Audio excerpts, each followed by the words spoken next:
Es difícil lo que tengo que exponer. Me considero español, amante de Venezuela, bolivariano. Creo que hemos oído un cúmulo de dramas, de una perspectiva que si habéis empezado criticando a ese oscurantismo de que se ha escrito de allá, habéis caído casi en el mismo sentido. Yo con un gran dolor pido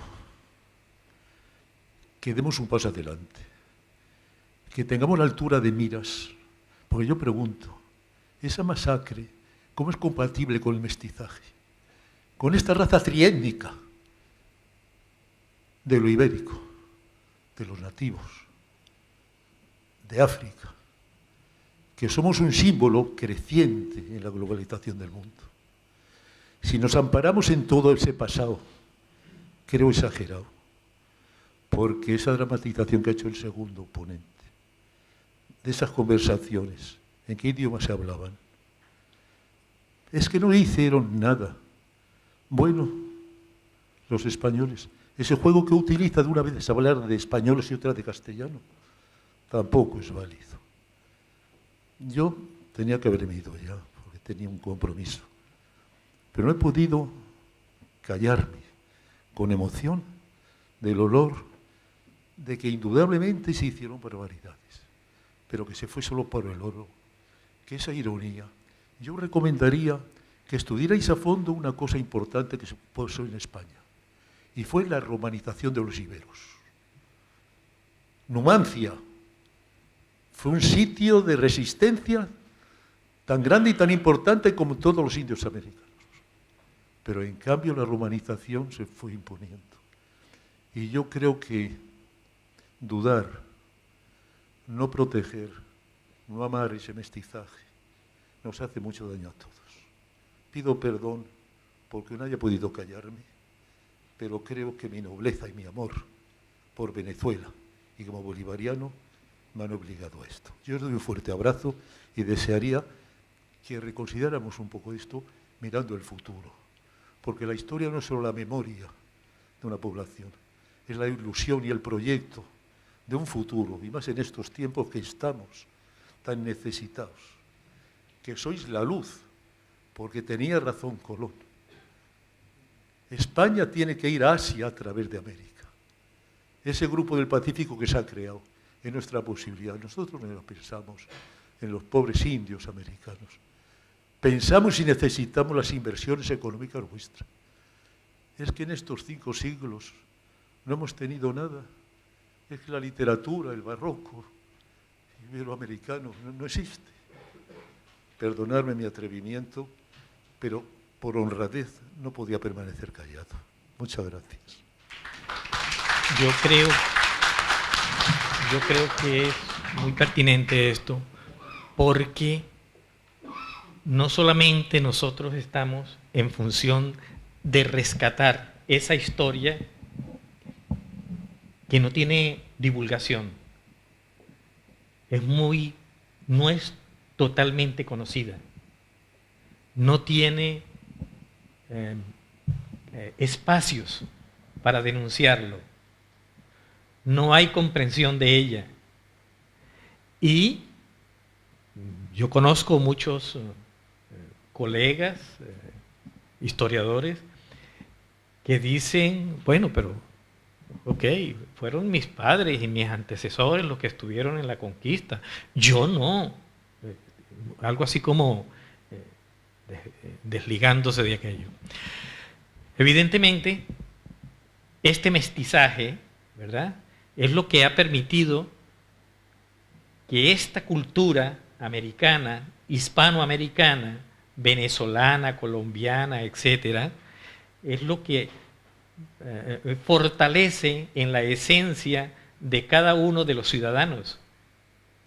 Pero si nosotros olvidamos, ¿verdad?, esto, si nosotros no tenemos conciencia de ese proceso y si nosotros no sabemos cuál ha sido nuestro pasado, por supuesto, hoy en día no supiésemos hacia dónde vamos. Y ese es el objetivo final.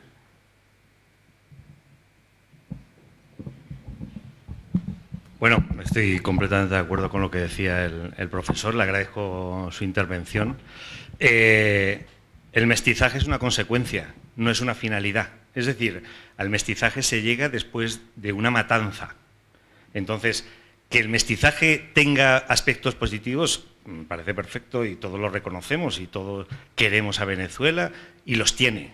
Pero eso no implica desconocer el pasado que origina ese proceso de mestizaje, que es lo que se ha estado ocultando sistemáticamente durante todos estos siglos. Y los responsables, obviamente en algunos casos ha sido el poder político, pero en muchos casos hemos sido los propios historiadores. Ahora, es momento, creo, que hablar abiertamente de cuál ha sido el proceso que originó ese proceso de mestizaje, hablar abiertamente de él, levantar todas las cartas, reconocer la historia de Venezuela tal y como sucedió. La historia no es una opinión, es una ciencia. Y yo como científico de la historia me voy a los archivos y descubro en los archivos testimonios del pasado que han quedado en constancias documentales, por ejemplo en el archivo de Indias, que es donde yo suelo investigar más a menudo. A partir de ahí se elabora una ciencia. Y esa ciencia nos indica que hubo unos hechos que sucedieron de una determinada manera y que la interpretación que el historiador hace de ellos es de esta manera, en mi caso, como yo se lo he expuesto a ustedes. Lo decía desde el principio, sin rencor, pero sin desconocimiento, con conocimiento de las causas que originaron todo ese proceso que vino posteriormente, que ahora continúa y que obviamente para nada entorpece la posibilidad de que España y Venezuela puedan ser hermanos y continúen siendo hermanos, pero poniendo las cosas en su sitio y reconociendo los procesos históricos tal y como se dieron. Sí, ahondando en lo mismo, yo es que pienso que la historia de la humanidad, por desgracia, es muy dura, toda. Porque es verdad que en América nosotros, yo soy española, nos portamos mal. Me pongo dentro del grupo de españoles porque, bueno, pues no sé si alguno de mis antepasados participaría, no me consta, pero tampoco me consta lo contrario. Creo que conviene saber todas las historias con detalle y con verdad, porque de los males siempre quedan bienes. De nuestra conquista por los romanos también nos quedaron muchos bienes, entre otros nuestra lengua, que es latina de origen, pero sobre todo yo creo que lo que nos debe quedar es el aprendizaje para no repetir situaciones similares. Y estamos en un momento histórico en el que yo creo que es muy importante que seamos conscientes de esto. Es verdad que tanto en América probablemente como en España la historia se nos enseñó cuando éramos niños y jóvenes mal, porque probablemente tampoco había facilidades para que los profesores pudieran investigar suficientemente. Todavía hoy en nuestra propia historia de España reciente del siglo XX no se permite ahondar en la memoria histórica de la guerra civil última nuestra, porque hay intereses, porque hay prejuicios, porque no nos sinceramos con nosotros mismos y admitimos que metemos la pata, que hacemos las cosas mal, pero que podemos sacar esa pata y hacer las cosas bien y mirar al futuro y pensar que este planeta no tiene más futuro que el que seamos capaces de resolver eliminando todas las tensiones y todos los belicismos que están en el aire. Siento que me he alargado más de lo que pensaba. Evidentemente que las exposiciones fueron claras, precisas y nos hicieron remontar a épocas, vamos a decir, que pareciera que el olvido las está tapando. Pero hay una circunstancia que creo que, aprovechando a los distinguidos ponentes, pudieran establecer un símil. Se ha hablado de genocidio, se ha hablado de resistencia, se ha hablado de situaciones donde, vamos a decir, las ideas, vamos a decir, y las atrocidades fueron muy grandes. Ahora uno se pregunta, ¿fueron los castellanos? ¿Fueron los españoles? ¿Fueron los catalanes? Pero es que nos olvidamos algo. Y como venezolano tengo la obligación de señalarlo, de una forma muy modesta, por supuesto. Esa actitud de los castellanos, de los españoles, catalanes, de todos los que participaron en el genocidio, es un elemento histórico y, como decía el profesor, hay que estudiarlo científicamente. Eso no murió con la resistencia a nosotros. Eso no murió con la guerra de independencia. Eso no murió, vamos a decir, eso volvió a aparecer. Y aparecer en forma dramática y con genocidios, vamos a decir, peores todavía. ¿Cuál fue? ¿Qué pasó? En 1936, un pueblo que ganó por la vía de elecciones su derecho a la república, es inmediatamente, vamos a decir, asfixiado por un golpe de Estado, vamos a decir, en 1939. Y ese golpe de Estado repitió a través, me imagino que ahí había españoles, catalanes, castellanos. Hizo el peor genocidio, solamente igualado con el que hicieron los nazis en Alemania. ¿Quieren verlo? Muy sencillo. Vayan al Valle de los Caídos, donde está el jefe del golpe de Estado. Ahí está enterrado. ¿Quiénes hicieron el Valle de los Caídos? Yo me imagino que usted lo debió conocer, profesor. Científicamente, ¿no? Por supuesto. ¿Lo hicieron quiénes? Los presos políticos republicanos. Y usted sabe lo que dijeron. ¿Usted sabe lo que dijeron? Un ciudadano del mundo, chileno, un héroe en su país y un ciudadano del mundo, dijo: Simón Bolívar renace cada 100 años. Y Simón Bolívar renació en 1936 en el patio de un convento donde el pueblo madrileño fundó el 5º regimiento.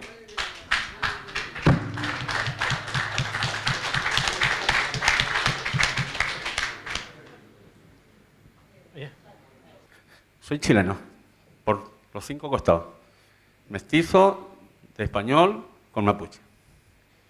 Y la nación mapuche hoy día en Chile sigue siendo fustigada brutalmente por los mismos mestizos. Hoy en día se cometen crímenes, les quitan las tierras, les quitan todos los bienes que tienen y ellos están obligados a vivir en la miseria. Nunca se han sometido. Y yo creo que esa lección que vosotros habéis dado aquí, que es una lección magistral, que tenéis que repetirla por toda América, desde Río Bravo hasta la Patagonia, porque el drama no está superado. Pasamos de España, vino Inglaterra, ahora los Estados Unidos, y seguimos nosotros de rodillas. O sea, se siguen sacando los productos de nuestro suelo, se nos sigue colonizando, y cada día nuestro es de mayor opresión, de mayor dominio y de mayor explotación.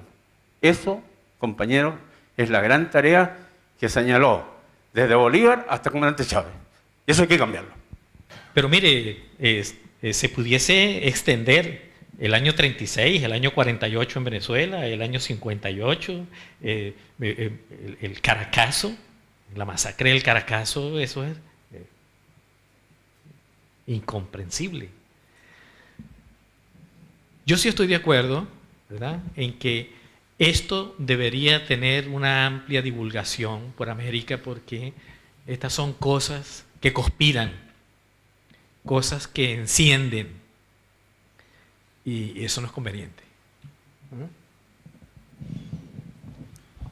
Hay una tendencia que yo no comparto, que la tendencia es que existe, según dicen los filósofos, una especie de espíritu del pueblo que se va traspasando de generación en generación y que finalmente hace que los pueblos sean como son, que tengan, digamos, una idiosincrasia, una cultura, una manera de ser particular. Esto yo no me lo creo.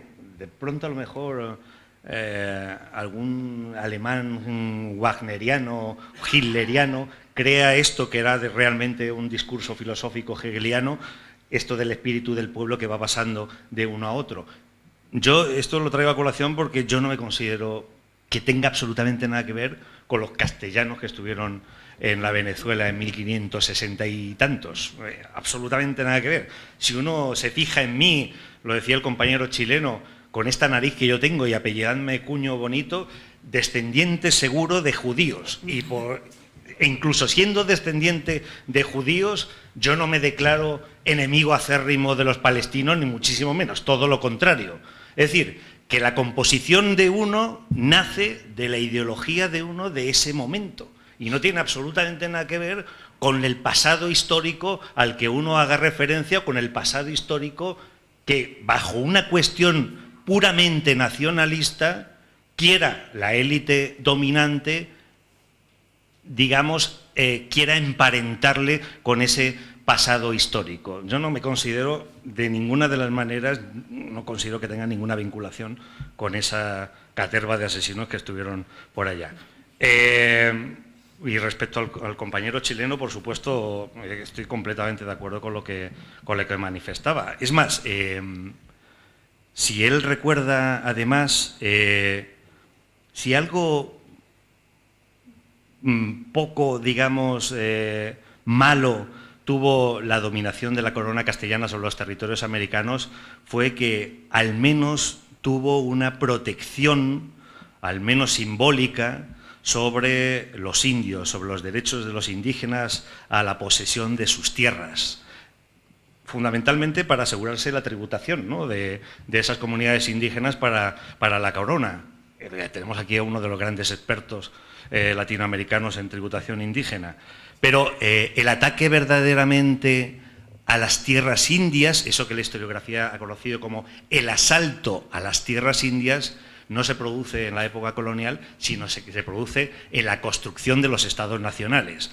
Tan cruel como que en ese proceso de asalto a las tierras indias, la historiografía tanto de Argentina como de Chile, a ese proceso lo ha conocido como la conquista del desierto. Qué cosa tan cruel, como si eso hubiese sido un desierto, como si no hubiese estado poblado por miles y miles de personas que, igual que habían hecho los colonizadores españoles, apartaron, degollaron, sometieron y que todavía continúan haciéndolo exactamente igual en el día de hoy. Tengo muchas preguntas, voy a tratar de puntualizarlas. Para el primer ponente me gustaría saber si justificaría a sus compañeros historiadores por el hecho de tener en concreto esa matanza tan grande que se hizo en Venezuela de 4 millones de indígenas, en el sentido de que no resaltó tanto como los aztecas o los propios mayas, ¿no? Y la otra pregunta también para el primer ponente es sobre toda esa densidad de población que hubo en el centro del país. Si usted cree que si no se hubiese dado esa mortandad, si hubiese desarrollado toda la cultura indígena de Venezuela en el centro, podríamos hablar de que la capital, como en algunos momentos se ha proyectado, fuese el centro neurálgico del país, Cabruta o Caicara del Orinoco. Para el segundo ponente también tengo una pregunta, disculpe. En los últimos 100 años hemos dado un brinco de 3.500 millones de habitantes a 7.000 millones que somos. Es el crecimiento más exponencial que se ha dado en los últimos 2 siglos, ¿no? Y me gustaría saber cuál teoría cree usted que es más acertada en cuanto al genocidio en el continente americano, entre los 60 millones o los 100 millones de indígenas. Gracias.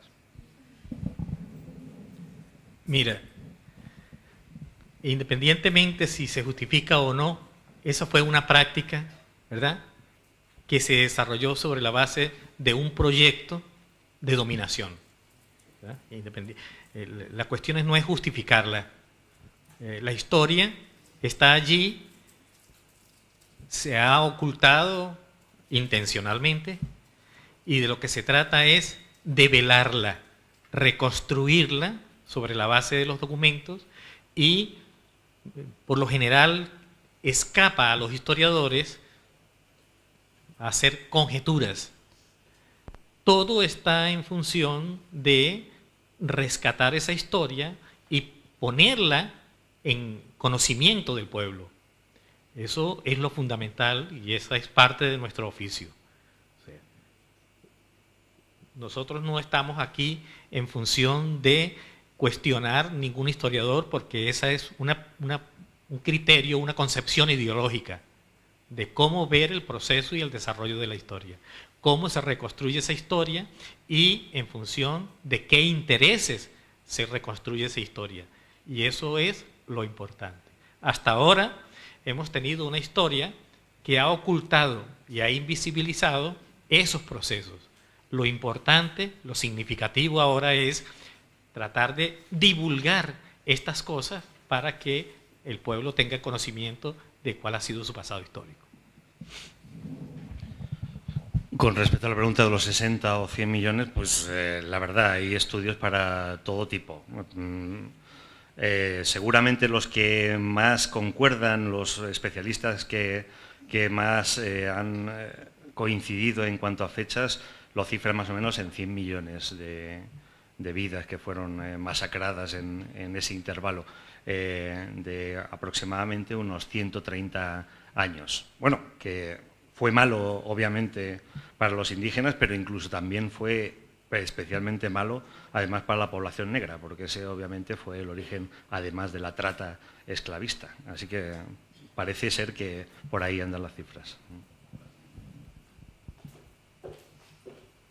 En la conferencia pasada, citábamos al principio, la doctora María Elena Rodríguez señalaba que la conquista en Venezuela tiene un rasgo fundamentalmente de exterminio, por lo que señaló la diferencia con la organización mesoamericana y en el caso de Venezuela, distintas tribus asentadas en distintas regiones con su propia organización y particularidades y sus propios líderes.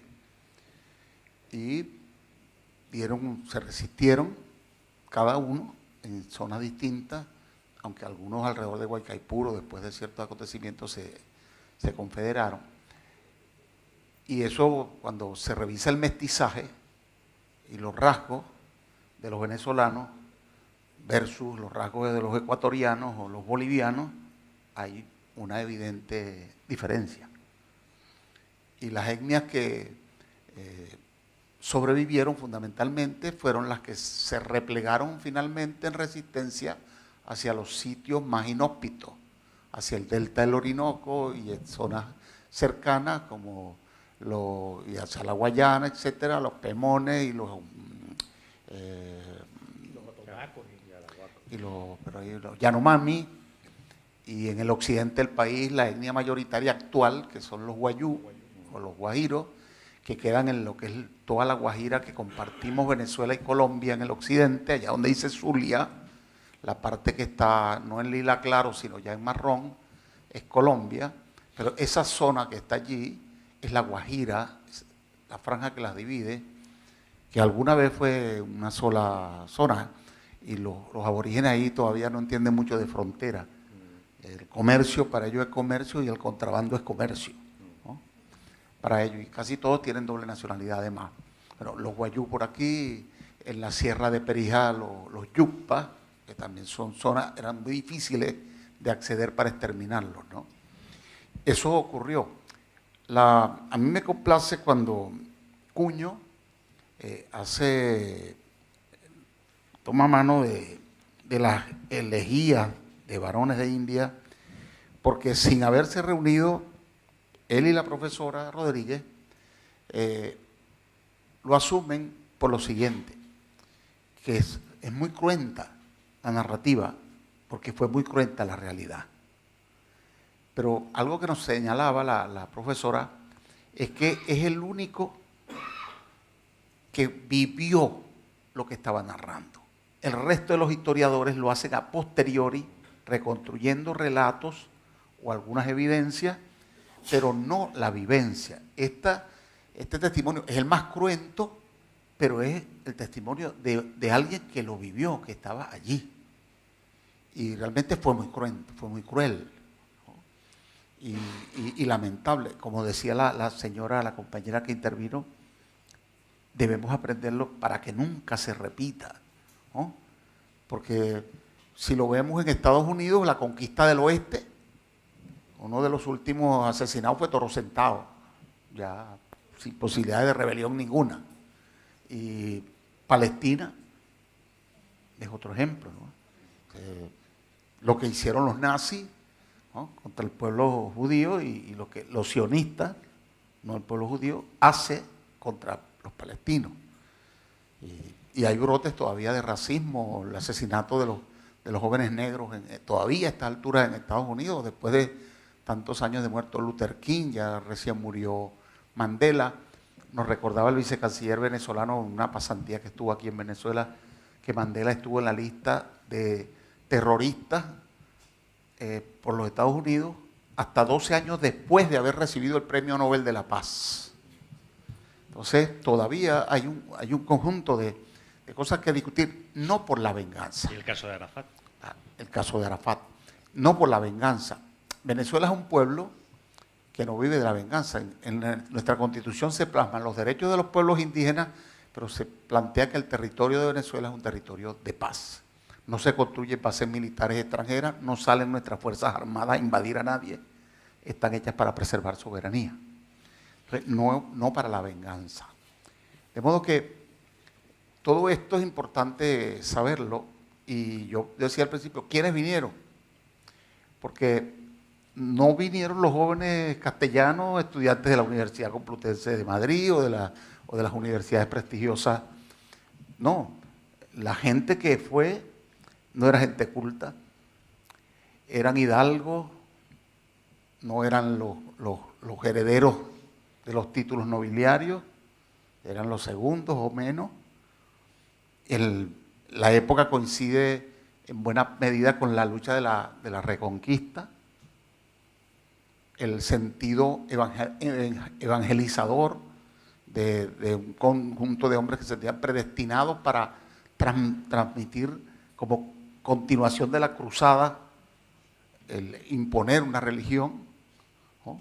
Es decir, hay un conjunto de elementos donde una gran cantidad de los que fueron eran aventureros, buscando títulos, buscando reconocimiento que no tenían en esa sociedad española, donde la nobleza castellana no los aceptaba además, ni permitió que la corona les diera títulos a posteriori por sus hazañas de guerra o por la conquista o por la riqueza que llevaban a la corona, un par de títulos, 3, 4, y después la corona no dio más títulos nobiliarios porque los consideraban aventureros, como trepadores, decimos nosotros, que bueno, por matar un poco de gente. En el caso de Cubagua es patético, de usarlos como buceadores hasta que se ahogaran o sacaran perlas.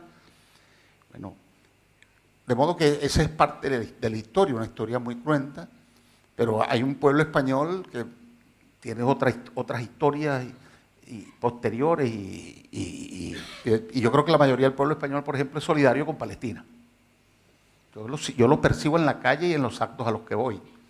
Entonces es otra cosa, pero es importante que se sepa, porque debe eliminarse cualquier rasgo colonialista, proimperialista, ¿no?, para que se pueda percibir el derecho de los pueblos de América Latina a integrarse, a unirse para prosperar en paz e interactuar con todos los hermanos del planeta. No puede repetirse lo de Pinochet, no puede repetirse lo de Franco, no puede repetirse lo de José Vicente Gómez en Venezuela. No, tiene que parar lo de Palestina, lo de Gaza, tiene que parar. No puede seguirse conectando nada que se le parezca. Toda esta parte de la historia es importante que se sepa. Yo me siento muy contento cuando en cualquier recorrido en España veo una estatua de Bolívar o de cualquier prócer latinoamericano, y cuando le pedimos apoyo a la Municipalidad de Madrid y van y hace presencia un concejal y hace presencia la banda, ¿no?, y los guardias de honor, o sea, para un homenaje a Bolívar, por ejemplo, ¿no? Pero tiene que ir más allá. Y la pasión que Cuño le puso, si la hubiera leído yo con un tono quizás más pausado, tendría la misma fuerza, porque que lo que está narrando fueron unos hechos que tienen la propia fuerza histórica de la verdad. ¿Cómo decir a uno que no fuera así? Pero fue así. Yo conversaba con el nuncio en una de mis primeras visitas diplomáticas al inicio de mi gestión, y hablábamos un poco del tema, y recuerdo que él asomó a Fray Bartolomé, y yo le dije, pero no es Hernán Cortés. Y él me dijo, tienes razón, la verdad es que hubo abuso, la iglesia de la época conectó cosas que no debió, el saldo del mestizaje y la religión y un conjunto de avances se pagó un precio muy alto. Ahí, con mucho respeto, ¿no? Debatimos y nos dimos razones. Y bueno, la idea es buscar la verdad histórica para construir sobre ella. Por eso de verdad estoy muy contento de esa coincidencia, de citar ese autor que lo hizo en prosa y como un poema interminable de leer, según me han contado, yo no lo he leído, lo felicito por la lectura, para que sea tan evidente y tan bien plasmado.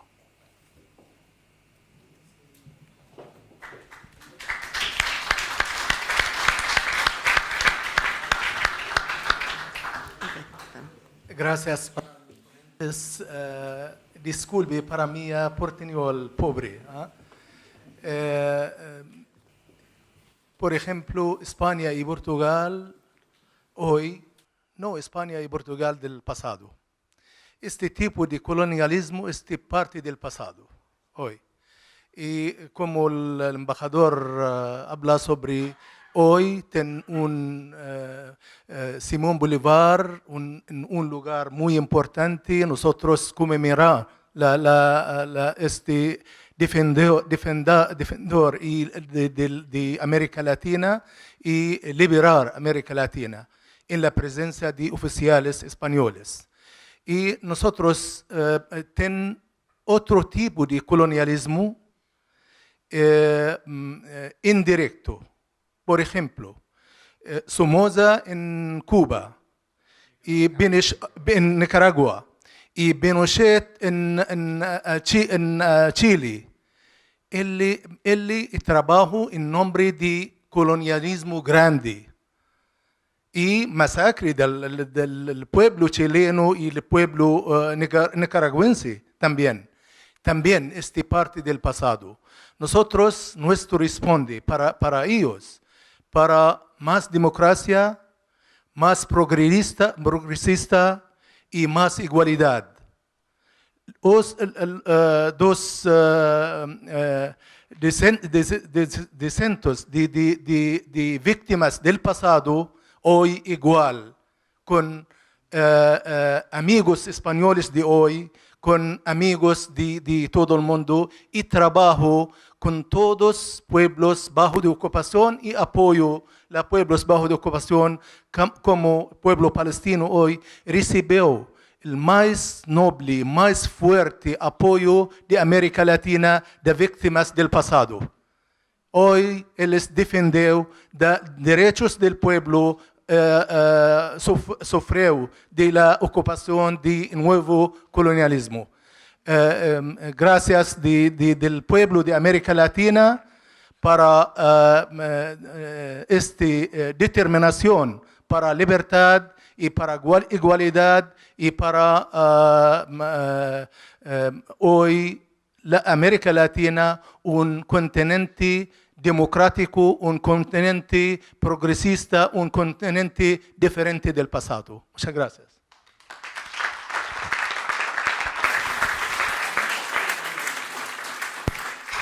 Sí. Unas muy pocas palabras. Ante todo, quiero felicitar a los ponentes porque las clarificaciones históricas son muy importantes y, en efecto, la cuestión del genocidio, porque realmente fue un genocidio que hizo la corona española en aquel momento, fue un hecho, ¿no? Pero también quisiera señalar que la autocrítica, que los que más o menos estamos vinculados a la universidad y en general debemos hacer del pasado histórico y del presente también, nos lleva a ver que siempre ha habido en la historia española autocríticas desde el propio principio de la conquista. Bartolomé de las Casas, es decir, lo que evidentemente era minoritario. En algunas cifras probablemente hubiera exagerado, según reconocen muchos historiadores, pero el fondo era real, que siempre ha habido una constante. Y también comparado con otros imperialismos, España siempre ha sido más autocrítica que otros países europeos. E incluso lo que la llamada leyenda negra, que la historiografía nacionalista ha exagerado, pues estaba montada precisamente en los autocríticos españoles de la propia historia nuestra con América. Yo os voy a contar una pequeña anécdota que me pasó estando en Venezuela. El mismo día que se celebra la fiesta nacional española, hoy, el 12 de octubre, es el mismo día de la resistencia indígena. Y yo estaba de aquella de embajador allí. Yo pregunté que me gustaría ir si me invitaban al Día de la Resistencia Indígena. Ningún embajador español había pedido esto. Y se quedaron un poco sorprendidos. Pero yo asistí. Y no solo asistí, sino que comuniqué al ministro correspondiente, que creo que correspondía al Ministerio del Interior, que es el que lleva el Panteón, no sé si, que quería llevar una corona de flores a Guaicaipuro. Y esto sorprendió mucho más en el propio gobierno venezolano.